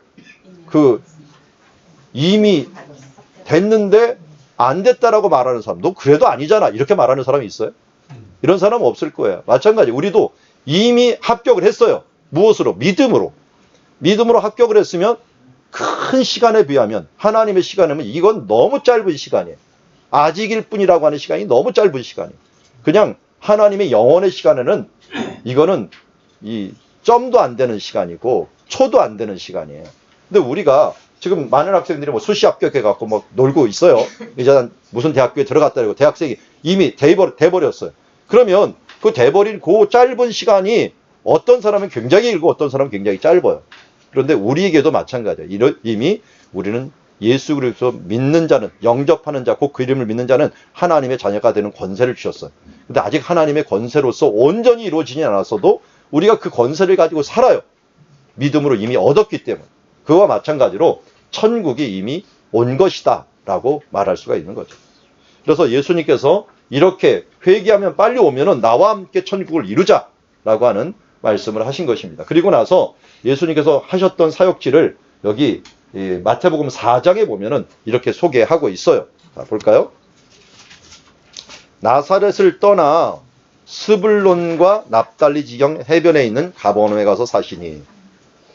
자, 여기서도 지역 이름과 그리고 도시 이름을 항상 구분하라 그랬죠. 지역 이름은 뭐예요? 스불론과 납달리 지경이라고 해놨어요. 지경. 그런데 도시를 2개를 얘기를 했는데 여기 보면 스불론의 나사렛. 원래 우리가 해석을 제대로 하려면 스불론의 나사렛을 떠나 납달리 지경 해변에 있는 가버나움에 가셨다. 이렇게 해야 되는데 이스라엘 사람들의 표현법이 그렇게 되질 않아요. 그게 마태가 특별히 묶어놓죠. 뭐를. 지역별로 묶어놓고 앞뒤에다가 표준을 해놓는. 그러니까 그 순서를 따지려니까 이렇게 돼버리겠지만 어쨌든 우리가 지역명 스불론에 있는 나사렛, 납달리에 있는 가버나움에 가서 사셨다. 이 스불론과 납달리는 뭐예요? 다 지파 이름이죠. 지파 이름이고 지파 중에서 가장 소외된 지파들이 있었던 곳이 갈릴리 지역이었어요. 그래서 갈릴리를 어디 지파였어요? 이사갈, 스불론, 아셀, 납달리, 그리고 납달리 끝에 있는 단까지, 꼭대기 있는 단까지 5개 지파를 가지고서 갈릴리 지역이라고 이름을 붙였죠. 원래 우리나라 사투리하고 뭐하고 똑같다고요? 거시기 땅. 정말 뭐라고 부르기도 뭐해갖고 거시기라고 불렀던 땅이 바로 이 땅이었는데 여기에 가서 사역을 하시는데 예수님께서 하시는 사역들을 이렇게 이 이사야에 통하여 하신 말씀을 이루려 하심이라. 제가 그 학위를 쓸 때 성취라고 하는, 지리적인 성취라는 것을 썼는데, 이 성취에 대해서 먼저 쓴 사람이 마태예요, 마태. 마태는 그냥 간 게 아니라는 거예요, 이런 데는. 그냥 하나님이 원래 예정하신 것이 있다는 거예요. 그래서 선지자 이사야를 통해 하신 말씀을 이루려 하심이라. 이루려 하심이라 하면서 지리적인 성취를 행하신다라는 거예요. 그 누가 무슨 말을 했냐면, 이사야서 9장 1절부터 시작되는 말씀에 스불론 땅과 납달리 땅과 요단 저편 해변길. 자, 스불론 땅과 납달리 땅과 요단 저편 해변길. 요단강이 있어요. 요단강 저편이라는데 저편 어딘지는 몰라요. 그렇지만 요단강 저편 해변길이라는 걸 통해 갖고 이쪽을 지난다는 걸 알 수가 있어요. 지난다는 거. 해변길. 여기에서 이 해변길과 이방의 갈릴리, 이쪽을 통칭해 갖고 뭐라고 했냐면 갈릴리라고 불렀는데, 그걸 갖다가 이방의 갈릴리라 했어요. 왜 이방의 갈릴리냐면 이방에 둘러싸여 있다는 거예요. 그 당시에. 이쪽에는 베니게가 있고요. 이쪽으로는 수리아가 있고요. 그래서 이방이 둘러싸여 있는 그런 갈릴리. 근데 이 백성을 무슨 백성이냐면 흑암에 앉은 백성이라고 얘기를 해요. 그러니까 왜 흑암에 앉았을까? 이 해변길이 지나가면서 전쟁이 너무 많이 일어났어요. 그러니까 맨날 싸움에 이 짓밟히는 땅이었어요. 그래서 그곳에 그런데 큰 빛이 비쳤다는 거야. 큰 빛을 보았고. 그러니까 예수님이 이곳에 온 이유를 봤더니 일부러 이곳을 찾아오신 거예요. 왜? 이사야 예언 때문에 오시지만 이사야는 왜 그렇게 예언했느냐? 힘들고 지쳐있고 깜깜하다고 생각하는 그곳에 빛으로 오셨다는 거예요. 그러면 어떻게 빛이 더 환하게 비추죠? 환하게 비추죠. 그것처럼 사망의 땅과 그늘에 앉은 자들에게 빛이 비추었도다. 워낙 전쟁이 많고 힘들었던 그 땅에 예수님께서 위로의 주님으로 오셨어요. 그래서 예수님이 사역했던 마을의 이름이 뭐라고요? 가버나움이에요. 가버나움의 뜻이 뭐라고요? 위로의 마을이에요. 위로의 마을. 케퍼르나움, 위로의 마을에 가서 또다시 거기서 이 회개하라 천국에 갖고 왔느니라 말씀하셨습니다. 자, 이렇게 예수님께서 갈릴리로 이제 가셨어요. 이게 이제 6개월 차까지 얘기를 하는 거예요. 6개월 이후에 공생의 1년 차부터는 예수님께서 예루살렘에 내려와서 이제 참 예배를 알려주시고 또 그곳에서 니고데모와 이제 의논하는 일들이 나오는데요. 한번 지도를 볼까요? 자, 어렸을 때 내려갔다가 올라옵니다. 목수 생활을 여기서 하시다가 12살에 올라오시고 그리고 다시 가신 다음에 이제 세례를 요한복음 1장 28절에 요단강 베다니에서 받으시고 광야에서 시험을 받으십니다. 그리고서 첫 번째 이적을 이제 가나에서 포도주 이적을 행하십니다. 그리고 나서 첫 번째 6월절에 이제 6개월 정도가 지나서 이곳에 다시 오셔갖고 성전에서 성전 청결 거듭남 사건이 있게 됩니다. 거듭남 사건. 그러니까 성전 청결은 마태복음이나 마가복음 누가복음은 뒤에 나오잖아요. 근데 이거는 굉장히 앞에 나와요. 그래서 이게 2번이냐 1번이냐는 논쟁이 많아요. 그러니까 마태 같은 건 시간을 신경을 안 썼으니까 이 앞에 있는 걸 뒤로 가져왔을 것이다 라고 했는데 누가가 다 썼다면 이게 문제가 있어요. 누가까지 그렇게 쓸 필요가 있을까? 그랬으면은 아마 이 부분들은 2번 일어났을 확률이 높다. 그것도 이 공생의 지금 첫 번째하고 마지막이잖아요. 그러니까 1년 차고 4년 차니까 한 4년 차 정도 되면 사람들이 한 3년 지나면 다 까먹어요. 또 옛날로 돌아가는 습관들이 있기 때문에 그래서 한번 더 하지 않았을까 하는 추측을 할 수가 있습니다. 어쨌든 그런 일들이 있었고 그 다음에 가시면서 원래는 여기서 요단강에 가서 제자들과 세례를 주고 있었어요. 그러다가 다시 올라와 갖고 이쪽으로 갈 수도 있는데도 불구하고 일부러 위험한 길인 이 수가성 쪽으로 움직입니다. 그리고 간 다음에 어디로 갔느냐? 저기에 있는 나사렛으로 갔는데 거기서 배척을 받으시게 됩니다.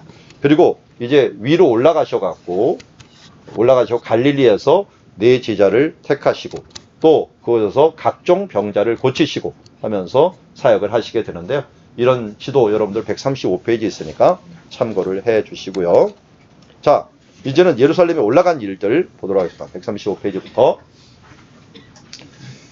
요한복음에서는 아주 우리에게 친절하게 예수님이 어느 절기에 어디를 갔다 하는 부분들을 얘기를 해 주세요.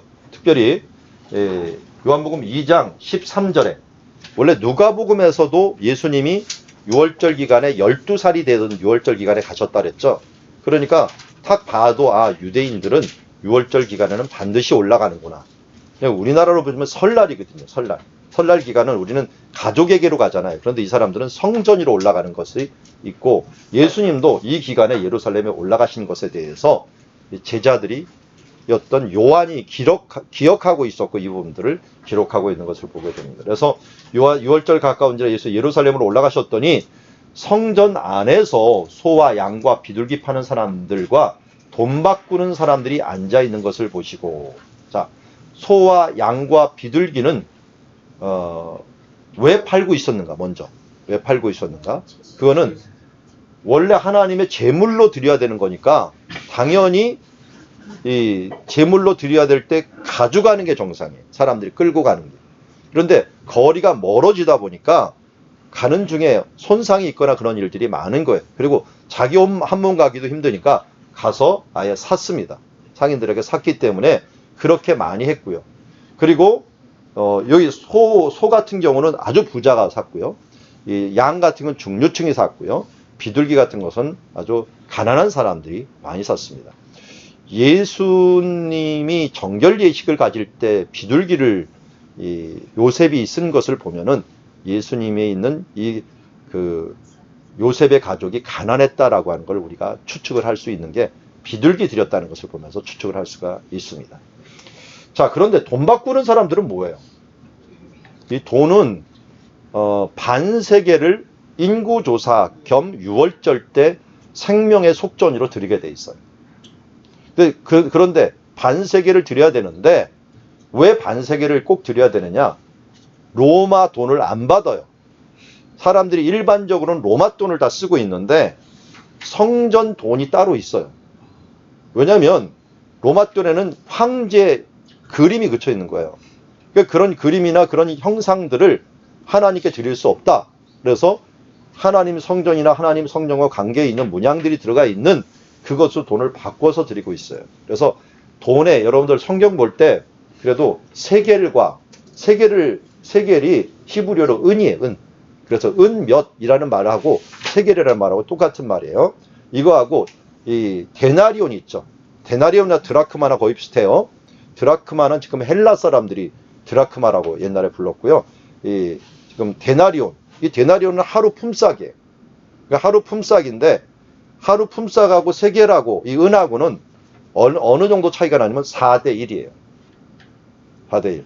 그러니까 이 4개를 줘야지 한 세계를 얻을 수가 있는 거예요. 그런데 생명의 속전은 반세계를 드리게 돼 있어요. 반세계를 드리니까 2데나리오를 드리는 거예요. 그러니까 이틀치 품삯을 드리는 거예요. 이틀치 품삯. 이틀치 품삯이면 요새 어느 정도 될까요?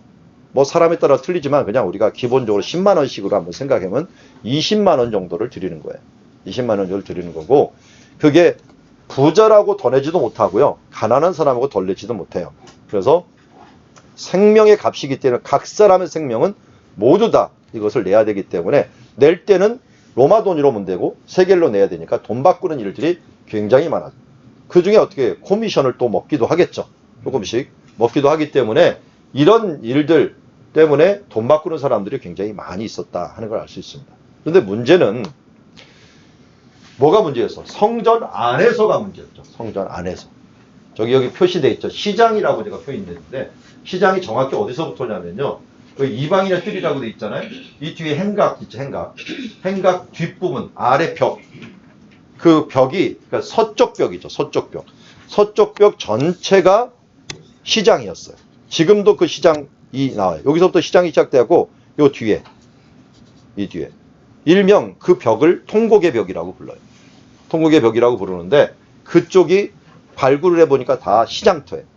시장터. 시장터가 어떻게 되냐면 쭉 가면서 좌우측에 그냥 다 동물들 팔고 상점들이 다 있는 거예요. 원래 여기서 사는 건데 성전에는 들어올 생각을 하지 말아야 돼요. 왜냐하면 이 성전에는 아무도 제사장이나 다른 사람 허락 없이 말씀도 못 가르쳐요. 예를 들어서 예수님을 보고 내가 무슨 권한으로 여기서 말씀을 전하느냐라고 예수님께 물어본 거예요. 그러니까 예수님 근데 워낙 따르는 사람이 많으니까 바로 잡아가질 못했어요.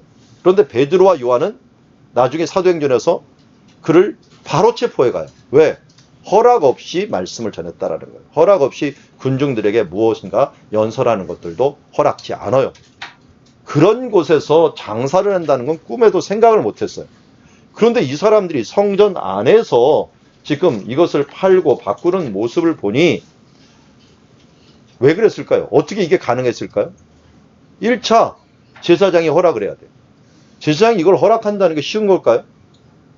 제사장이 허락한다는 건 무리수를 뒀다는 건데 그러면 어마어마한 이 비리가 오갔다는 것을 의미하고 있습니다. 많은 돈이 오가지 않으면 이 부분들을 불가능해요.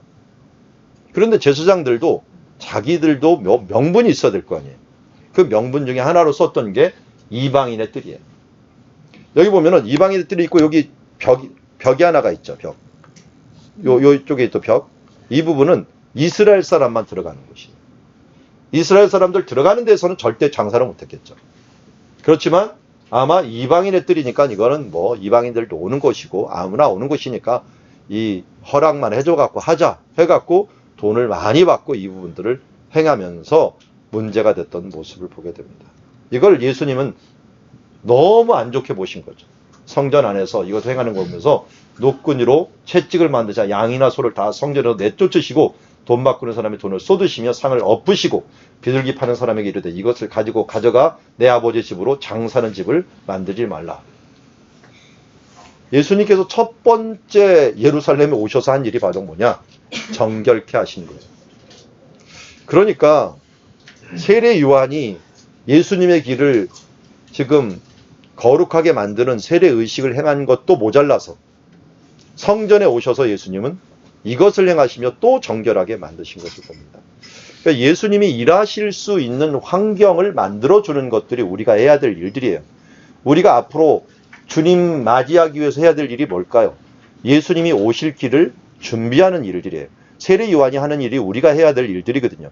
그 가장 큰 일들, 세례 요한이 했던 가장 큰 일이 뭐예요? 세례 주고 거룩하게 만드는 거예요. 우리도 마찬가지죠.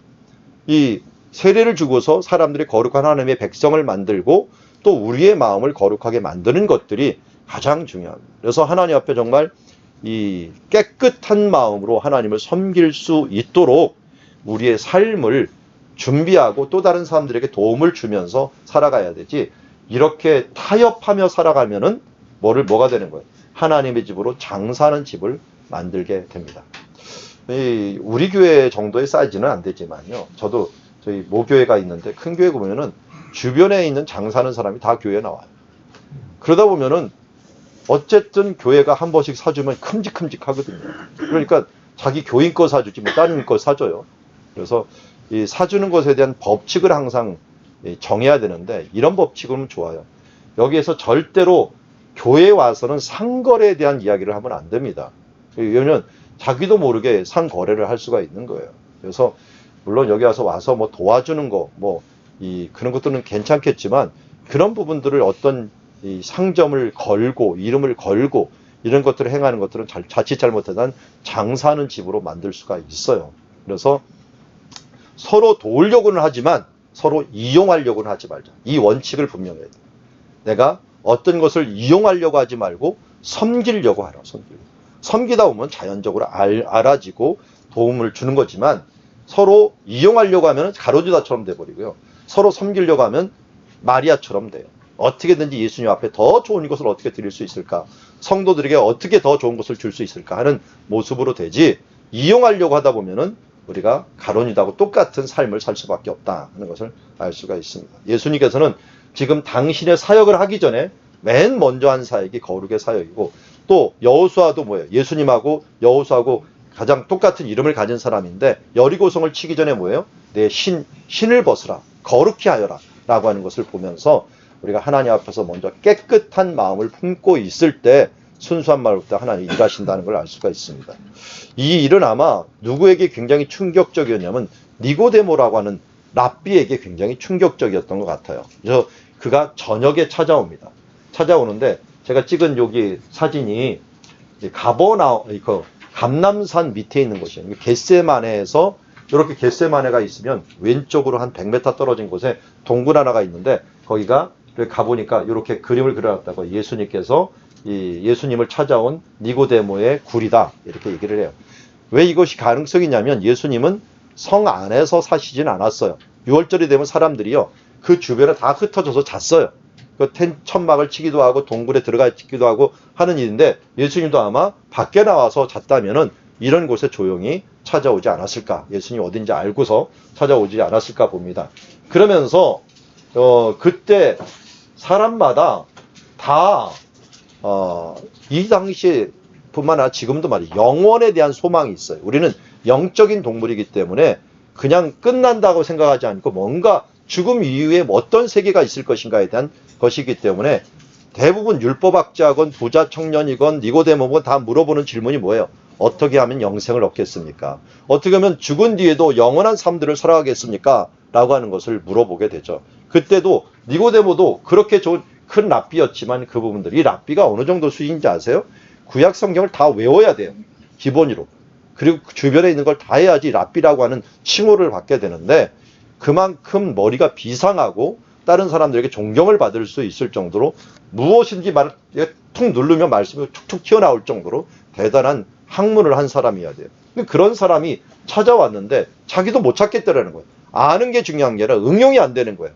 하나님의 뜻을 제대로 알 수가 없는 거예요. 그때 예수님께서 바로 거듭나야 내가 하나님 나라에 들어갈 것이다 라고 말했더니 어떻게 다시 태어난 사람이 어머니 뱃속에 들어갈 수 있겠습니까? 라고 물어봤더니 내가 내게 거듭나야겠다는 말을 놀랍게 여기지 마라.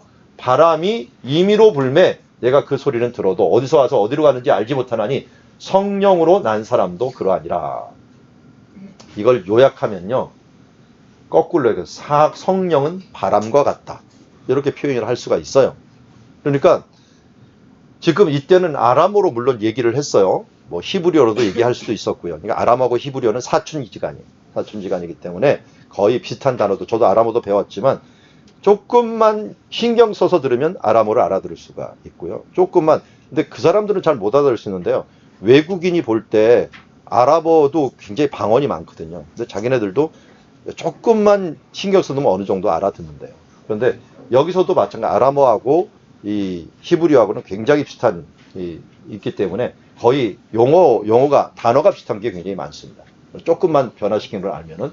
근데 여기도 바람이라고 하고 성령이라는 말을 루아흐라고 하는 단어를 씁니다. 그런데 똑같은 단어를 써요. 그러니까 그때 들을 때 어떻게 들으냐면 내가 루아흐가 임의로 불매 내가 그 소리를 들어도 어디서 와서 아는 것처럼 내가 루아흐도 그러하니라. 이게 문장으로 모르면요. 그냥 단어로 보냐면 루아흐는 루아흐와 같다. 이렇게 말하는 거예요. 이게 뭔 말인지 어떻게 알아요? 루아흐는 루아흐와 같다. 그런데 이 사람들은 이게 이 동음 이의어라는 걸 알 수 있어요. 그러니까 루아흐가 같다니까 성령은 바람과 같다라는 것을 이해하든지 바람은 성령과 같다라고 하는 것을 이해하든지 다 이해할 수가 있는 거죠. 우리나라 비슷한 단어가 굉장히 많죠. 제가 자주 쓰는 게 밤은 밤에 먹어야 맛있다. 말은 말같이 빠르다. 또 뭐가 있나요 또? 예. 단어들이 비슷한 게 배? 예. 배에서 배를 먹어요? 예. 배에 올랐다 그러는데 어느 배에 올랐는지 잘 몰라요. 그러니까 배에 올랐다. 아이가 배에 올랐다. 그러면 뭘 해야 되나요? 아이가 배에 올 때는 진짜 배인가요? 아니면 아버지 배인가요? 예. 그리고 배에 올라서 뛰었다. 이것도 둘 다 돼요. 예. 그런데 아팠다. 이러면 이제 아빠 배구나. 그만큼 우리가 다양한 단어들이 있어요. 이 감을 먹어야 감을 잡는다. 뭐 이런 거 하는 것처럼 뭔가 이 워드플레이라고 하죠. 이런 걸. 워드플레이라고 하는데 말장난이라고 하는데 이런 워드플레이를 히브리에서 굉장히 많이 써요. 우리는 많이 안 쓰는 여기는 이게 암송 언어기 때문에 시에도 많이 쓰고요. 이런 깨달을 때도 많이 써요. 그 대표적인 여기 하나 기록되어 있어요. 예레미야서 1장 11절에 보면은 여호와께서 말씀이 임해갖고 예레미야 너 무엇을 보느냐 그랬더니 주님 내가 살구나무를 봅니다 라고 했더니 그래 내가 잘 보았도다 이는 내 말을 지켜 그대로 이루려 함이라 하면서 내 말을 지키는 자들을 그대로 지켜서 그대로 이루려 한다. 지킨다라고 하는 말하고 살구나무하고 똑같은 단어예요. 이게 여기 보니까 샤케드라는 거 여기 보세요. 요 빨간색으로 된 거 똑같죠 글자가. 네. 모음은 약간 틀리지만 이 자음이 똑같아 갖고 내가 너를 이 살구나무가 샤케드면 이건 쇼케드예요. 네, 왜냐하면 내가 이 나의 말씀을 지키려 한다라는 뜻이거든요. 나의 말씀을 지키려 한다.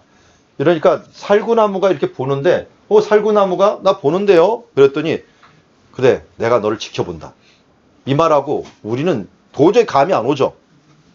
살구나무를 봅니다. 그래 내가 너를 지켜보고 있다. 내가 말씀을 지킬 거다. 내가 내 일을 지켜낼 거다. 이런 말이 감이 안 오는데 히브리 사람들은 오는 거예요. 똑같이. 단어가 똑같기 때문에. 이게 바로 워드프레이로서 사용하는 대표적인 예들의 하나입니다. 그 외에도 예들이 굉장히 많아요. 그런 것처럼 하나님도 워드프레이를 쓰고요. 예수님도 워드프레이를 쓴 거예요. 그래서 바람은 성령과 같다는 걸 루아크는 루아크와 같다라고 하는 표현을 쓴 것입니다. 그만큼 너희가 현상을 보면서 이 바람이 있는 것처럼 성령이 현상을 통하여 나타나게 된다. 나타나면은 그것을 통하여 영이 있다는 것을 알 수 있지 않느냐. 그 성령으로 내가 거듭나야 된다라고 말하는 거죠. 그러면서 어떻게 그러면 구체적인 방법을 얘기합니다. 모세가 광야에서 뱀을 든 것 같이 인자도 들려야 하리니 이는 그를 민자받아 영생을 얻게 하려 하심이라. 자, 우리 모세가 광야에서 뱀 든 사건 아시죠? 노뱀 든 사건. 그런데 이것도 제가 몇 번 말씀드렸는데 노뱀을 이렇게 들었어요. 얼만큼 높이 들었을까요? 그때 장대나무가 별로 큰 나무가 없었어요. 제일 길어봤자 시팀나무였어요. 아무리 올려봤자 5m는 못 올렸을 거예요. 그런데 그 위에 있는 뱀 크기가 어땠느냐?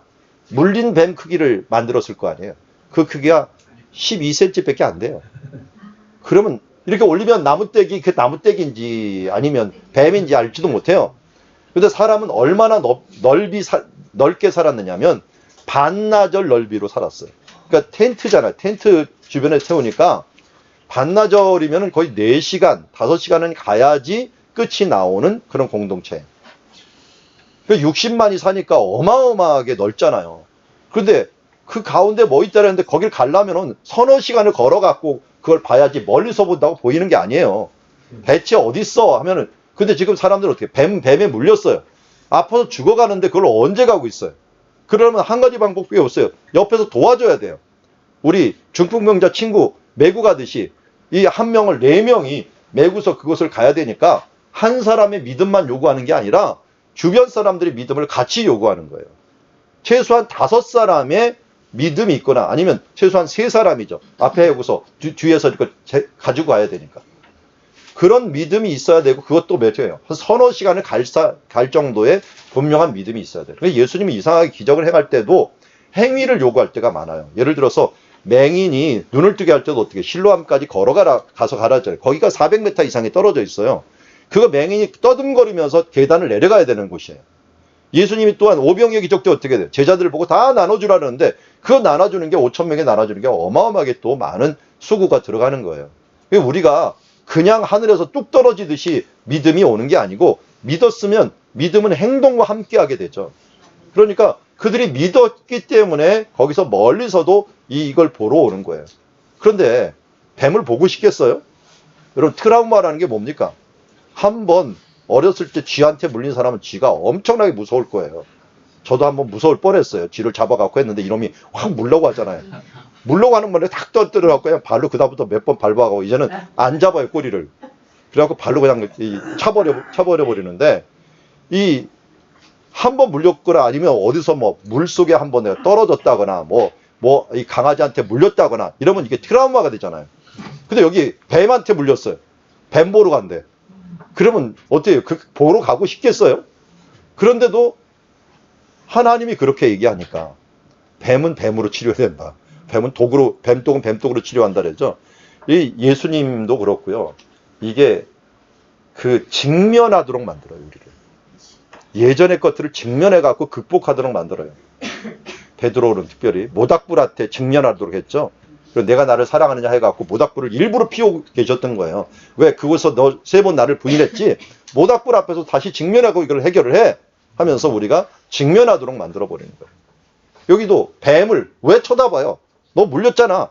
그 뱀을 내가 죽였으니까 이 하나님을 바라고 내가 나와 하면서 나오는 거예요. 십자가는 뭐예요? 이 당시에 가장 무서운 사형법이었어요. 사람들이 다 무시무시해하는 것이고 이 저주받은 형상이었는데 이 부분들을 어떻게 이긴 거예요? 바라봐. 내가 이 십자가의 이 저주를 내가 극복하였어 하면서 그것을 바라보도록 만들어 놓은 거죠. 그래서 이때도 예수님이 그 부분들을 얘기하는 거예요. 그래서 내가 너희를 위해서 뱀과 같이 너희가 뱀을 물려고 다 죽어가는 인생이었지만 이미 죽은 인생이었지만 그것을 바라본 사람이 구원을 받았듯이 내가 너희를 위해서 십자가에 죽을 것이고 또 그것을 믿는 사람들은 구원을 얻는다라고 말하면서 요한복음 3장 16절 말씀을 하셨습니다. 우리 한번 노래를 불러보도록 하겠습니다. 시작.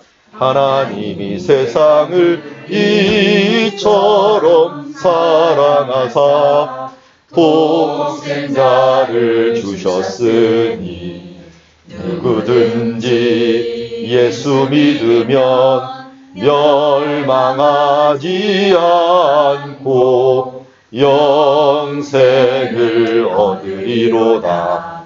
요한복음 3장 16절. 제가 자주 말씀드리는데 치매 걸려도 이건 기억하라고요. 왜 천국 앞에 가갖고 너 무슨 자격으로 천국에 들어왔냐면 나도 모르게 이게 튀어나와야 됩니다. 하나님이 세상을 이처럼 사랑하사 독생자를 줬으니 누구든지 예수 믿으면 멸망하지 않고 구원을 얻는다라고 요한복음 3장 16절에서 말씀했으니 나는 구원받을 자격이 있습니다. 이렇게 얘기하면 통과! 하면서 바로 청문이 확 열리게 됩니다. 그런데 갑자기 치매를 걸려갖고 생각이 안 나. 이거 골치 아픈 거예요. 그때 그래도 맨 끝은 기억하세요. 요한복음 3장 16절 이렇게 얘기하면은 뭔지는 몰라도 네가 어디에 써 있는지는 아는구나 해갖고 나는 이것을 믿었습니다 하면은 구원을 얻을 수가 있습니다. 그래서 아무리 머리가 나빠도 이거는 외울 수가 있죠. 그래서 여러분 혹시 치매기가 있으면 그 전에 계속 이것을 불러가고 내 것으로 만들어가고 입에 그냥 줄줄줄 나오도록 우리가 해 주셔야 됩니다.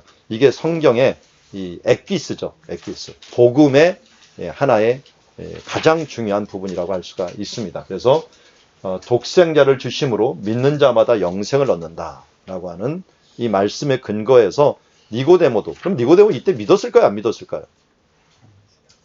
열매로 알죠. 열매로 언제 나타나요, 니고데모가?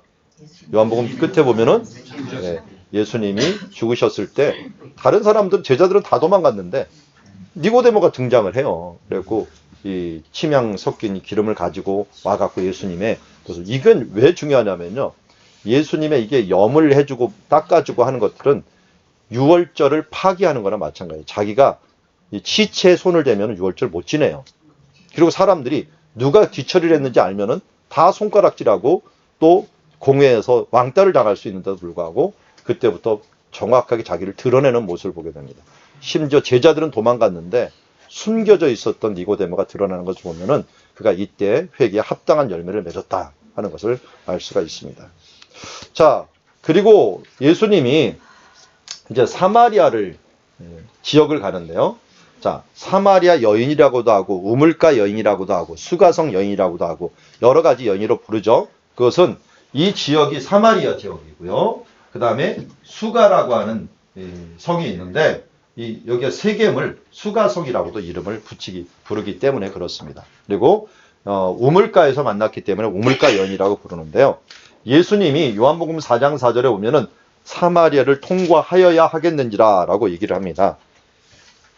요한복음 3장에 보면은 예수님이 어디에 계셨냐면요. 요단강가에서 세례를 주고 있었는데 이때 뭐라고 말씀을 예수님이 세례를 준 것이 아니라 제자들이 세례를 주고 있었다라고 얘기합니다. 그래서 잘 비교해 보면 이게 제가 논문을 썼던 부분이기 때문에 조금 더 자세히 알려드릴게요. 여기서 보면 베다니는 요단강 건너편 동쪽을 베다니라고 부르고요. 예수님이 세례를 줬던 것들은 베다니가 아닌 것 같아요. 잘 보면 서쪽이었어요. 그러니까 요단강이 있으면 동쪽이 있고 서쪽이 있을 거 아니에요. 그런데 이 동쪽에서 세례 요한이 세례를 줬다면 제자들은 서쪽 부근에 있으면서 세례를 준 거라고 볼 수 있어요. 근데 이 서쪽 부근에는 굉장히 중요한 유적이 그때까지 남아 있었을 거예요. 그게 뭐냐면 엣이라고 하는 유적이에요. 엣이라고 하는 것은 증거라는 뜻을 갖고 있었는데 큰 제단이에요. 제단을 누가 만들었느냐? 이쪽 건너가는 사람들이 이 실로에서 제비뽑기를 다 끝내고 요단강으로 건너가는 지파가 루벤, 갓, 므낫세 반지파가 건너가요. 건너가면서 이 서쪽 편에다가 큰 제단을 만들어 놨어요. 이것 때문에 전쟁이 일어날 뻔했어요. 왜? 실로에 제단이 있는데 왜 거기다가 또 제단을 만드느냐? 벌써부터 하나님을 벗어났느냐 하면서 만들었는데 나중에 가서 그것을 알아보니 무슨 뜻이었어요? 너희가 이 요단강 하나로 사람들이 이제 차이가 생기잖아요. 민족적인 차이가 생기고 나중에 보면 여기 아담에서 10볼래 나오는 이게 방언 차이까지 생기다 보니까 너희들은 우리 사람들 아니야. 우리 민족 아니야. 라고 하는 그런 말을 못하도록 우리와 너와의 관계는 이런 재단을 보면서 이 증거를 보면서 우리는 한 민족이고 한 나라이다라고 하는 걸 증거하기 위해서 만들어 놓았다라고 해서 엣이라고 하는 증거의 무더기가 있었고 재단이 있었고 뭐 이때는 무좀 많이 무너졌겠죠. 무너졌겠지만 어쨌든 그런 이쪽 길로 실로 길로 갔던 사람들이 이 유명했던 루벤, 갓, 므낫세 반지파가 이제 전쟁을 모두 끝나고 갈 때 이 길을 갔어요. 그러니까 예수님도 여기에 세례를 주다가 그것을 따라서 위로 올라온 거예요. 올라오는데 이 올라왔던 길이 또 누가 올라왔던 길이냐면 엘리사가 올라왔던 길이에요. 엘리사가 올라올 때 어떻게 했습니까? 올라올 때 여기 베델 쪽으로 올라올 때 사람들이 대머리야 물러가라 대머리야 물러가라 하면서 그를 모욕을 주다가 어떻게 했습니까? 암콤 2마리가 나타나서 42명의 이 젊은 청년들을 다 물어뜯고 하면서 다 죽였던 모습을 보게 됩니다. 그러니까 하나님의 권위에 도전했던 사람들을 모두 다 쳐부셨던 그런 것을 보게 됩니다. 그래서 이쪽 길이 그런 면에서 아주 유서 깊은 길이고 성경의 사건들이 굉장히 많았던 길이었다 하는 걸 알 수가 있는데요. 이 길로 올라오다가는 반드시 들려야 되는 게 에브라임이라는 곳을 들려야 돼요. 나중에 예수님께서 에브라임으로 나사로 사건 이후로 피신하셨다 그러는데 이 에브라임은 지금 가면은 타이베라고 알려져 있는 곳이 있는데요. 거기 가면은 그림이 무슨 그림이면 우물가 여인 만나는 그림이 크게 앞에 교회에다 써 있어요. 왜 그게 써 있느냐? 당연히 예수님께서 이렇게 갖고 이 세겜으로 갔기 때문에 자기 지역을 들려갔다 그래서 우물가 여인을 만나러 가는 지역이다 그래서 크게 하나를 만들어 놓은 것을 보게 됩니다. 그러니까 예수님이 가는 여정도 그냥 간 게 아니라 이 성경에 정말 많은 사건이 있었던 그 장소들을 하나하나 짚어가면서 이 길을 갔다라고 하는 걸 알 수가 있습니다. 그러면서 이 사마리아 지역으로 간다는 것은 굉장히 위험한 길이에요. 왜냐하면 사마리아인들하고 많이 부딪혔거든요. 그리고 싸움도 많이 일어났고 죽는 일도 아마 있었을 거예요. 그런데 예수님은 여기 있다가 갈릴리 나사렛으로 가려고 했거든요. 그러면은 이쪽 베레아 길로 가면 제일 편해요. 원래 유대인들이 다 이쪽 길을 다녔어요. 그런데 예수님이 왜 유독히 이 길을 가려고 했는가? 여기는 성경이 그래서 얘기하고 있어요. 통과하여야 한다라고 그러는데 여기 에데이라고 했고 영어로는 had to, have to라고 하는 말, 또 다른 말은 must입니다. 꼭 해야만 한다는 거예요. 그러니까 예수님이 이곳을 갈 때는 어떤 의도가 있었다. 이유가 있었다. 꼭 가야만 했다. 그 가야만 하는 것은 뭘로 알 수가 있어요? 결과론적으로 알 수가 있어요. 뭘 위해서 갔는지 한번 가보자. 우리 가봅시다. 가서 예수님이 어디에 먼저 이르렀다라고 했어요? 야곱의 우물에 갔다 그랬어요. 이 피고나의 우물 곁에 있는데 야곱의 우물이라고 얘기했어요. 제가 맨 처음 유학을 갔을 때가 94년이었어요. 한 9월 정도에 갔는데 그때 세겜을 한번 가본 적이 있어요. 그때 한참 평화로운 시기였는데 이 세겜에 이게 야곱의 우물이거든요. 근데 예전 우물은 이렇게 생기질 않았어요. 어떻게 생겼냐면 위 뚜껑이 없었어요. 이런 탑들도 거의 위에가 없었고 그래갖고 그렇게 그냥 거의 망가진 상태에서 오랫동안 있었어요. 그러다가 이제 팔레스타인 정부가 이제 독립이 되고 관광객 유치하고 하면서 이런 부분들에 투자가 돼갖고 이렇게 아름답게 좀 꾸며져 있어요. 그러니까 만들어진 지 한 20년 됐나요? 20년 정도 됐을 겁니다. 그리고 이 안에 들어가면 이런 우물이 있습니다. 지하로 들어가야 돼요. 지하에 들어가면은 여기 우물이 있는데요. 우물 지금 두레박 보이죠? 여기 왼쪽에 두레박. 물을 그리고 지금도 물을 퍼먹어요. 퍼먹을 정도로 지금도 물이 나오는 동네 중에 하나입니다. 그러니까 참 지금까지 나오니까 대단한데요. 고고학적으로나 종교적으로나 여기만큼 확실하게 야곱의 우물이라고 주장되는 데가 없어요. 그러니까 어느 누구도 야곱의 우물이 아니다라고 주장하는 사람은 아무도 없다는 거예요. 100% 여기는 그러니까 누구도 있냐면 제일 첫 번째 기독교, 또 유대교, 이슬람 이 사람들이 일치를 해야 되거든요. 여기만은 어디도 의심하지 않아요. 여기다. 왜? 우물이 하나밖에 없거든요. 야곱의 우물이라고 여기를 부르고 있고 전통적으로 그렇게 얘기하고 있습니다. 그런데 왜 예수님께서 여기에 앉으셨는가? 예수님께서 여기서 앉으셔갖고 있는데 여기 장소가 의미하는 게 굉장히 크죠. 왜냐하면 야곱의 우물을 추적을 해보니까 야곱이 창세기에서 저기 분이엘 있는 곳 야복강가에서 기도를 하고 돌아왔어요. 돌아왔고 숫곳을 거쳐갖고 숫곳에서 이 세겜이라는 것을 들어온 다음에 거기서 베크시타라고 하는 돈을 주고서 밭을 삽니다. 근데 그 밭을 살 때는 반드시 뭐가 있으면 우물이 있어야 돼요. 우물이 있는 곳을 샀는데 그 우물을 있는 곳을 산 거예요. 근데 왜 그것을 샀느냐? 뭔가 이유가 있어야 될 거 아니에요. 그 산 장소가 창세기에 보면은 아브라함이 모래상수리 나무에서 하나님이 나타나셔서 하나님께서 이 땅을 내 자손에게 줄 것이다라는 약속을 주셨어요. 그러니까 이 약속을 자기 아버지 이삭에게 들었겠죠. 들었을 거고 자기가 들었으면 그 첫 번째 약속을 자기가 돈 버는 거 가지고 이루기 위해서라도 모래상수리 나무가 있는 곳을 돈을 주고 산 것이라고 할 수가 있어요. 이건 세겜성에서 한 300m가 떨어져 있어요.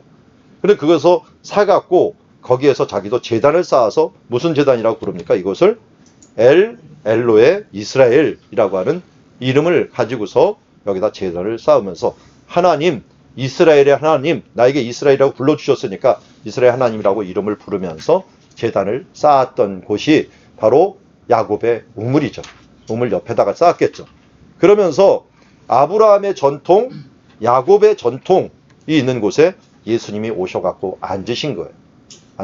제단을 쌓았던 곳, 아브라함이 첫 예배를 드렸던 곳, 그곳에 우물가에 앉으셨는데 한 여인이 온 거죠.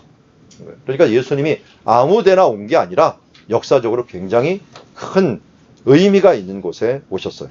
그런데 그 당시에 여기 앉으면은요, 산이 두 개가 보여. 이쪽 북쪽에 있는, 오른쪽에 있는 북쪽에 있는 산, 이 산은 에발산이고요. 왼쪽에 있는 산이 그리심산입니다. 그리심산 꼭대기에는, 저기 있는 꼭대기에는 뭐가 원래 있었냐면 산발랏이 만든 여호와의 성전이 있었어요. 발굴을 20년 동안 저걸 발굴을 했어요.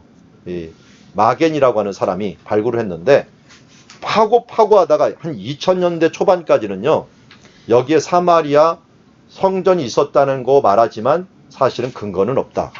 유적이 안 나왔어요. 근데 이 마겐이 끝까지 팠어요. 밑에까지. 그랬더니 거기에서 맨 바닥 밑에서 드디어 나온 것 중에 하나가 사마리아인들의 성전이 나왔는데 히브리어, 고대 히브리어로도 써 있고요. 그리고 자기네 또 이 사마리아 언어도 써 있고요. 하는 헬라어로도 써 있고요. 이런 언어들을 통해 갖고 성전이라는 표시가 나와 있었고요. 많은 뼈들이 제사 지냈던 무더기 뼈들이 나타났고요. 잘 근거를 조사해 봤더니요. 에스겔이 환상에서 하나님의 성전이 이러하리라 하는 그 성전의 모양대로 똑같이 사이즈를 찍은 거예요. 예루살렘보다도 어떻게 보면 더 선명하게 사이즈가 딱 나온 것이 이곳이었습니다. 그래서 산발랏이 이 유세비우스라든지 다른 글을 보면은 산발랏이라는 이 사람이 1세, 2세, 3세, 4세 이렇게 있어요. 근데 이 산발랏이라는 이 사람의 역사를 어디서 발견했냐면 여기가 아니고 여기 건너편 요단 계곡 있죠. 요단 계곡 동굴에서 발견됐어요. 동굴에서 이 헬라어로 쓴 문서가 발견됐는데 그 문서에서 뭐가 발견이 돼버렸냐면 산발렛 1, 2, 3, 4세가 어떻게 무슨 일을 했는가, 어떤 식으로 왕이 됐는가, 이 지도자가 됐는가 하는 부분들이 다 기록되어 있어요. 어떻게 그 요단 계곡에 가서 그런 일이 벌어졌는가 했더니 그 요단 계곡에 있는 동굴이요. 이 한마디로 요새 말에 우리나라는 귀신 나오는 동굴이었어요. 사람들이 저주를 받은, 그곳에 가면 저주를 받는다고 생각한 것이 그냥 뼈들이, 죽은 뼈들이 너무 많이 있었어요. 이 사람들이 대체 무슨 뼈인가 했는데, 알렉산더니 헬라 사람들이 쳐들어오면서 페르시아하고 손을 잡았던 사람들, 이런 사람들이 패하면서 도망을 간 거예요. 도망을 가갖고 문서 다발을 가지고 산발렛 일당이 도망을 가갖고 요단 계곡에 심었는데, 이 헬라 군대 한 장군이 쫓아가갖고 그들이 동굴에 있으니까 동굴 앞에다 불을 놔갖고 다 태워 죽여버린 거예요.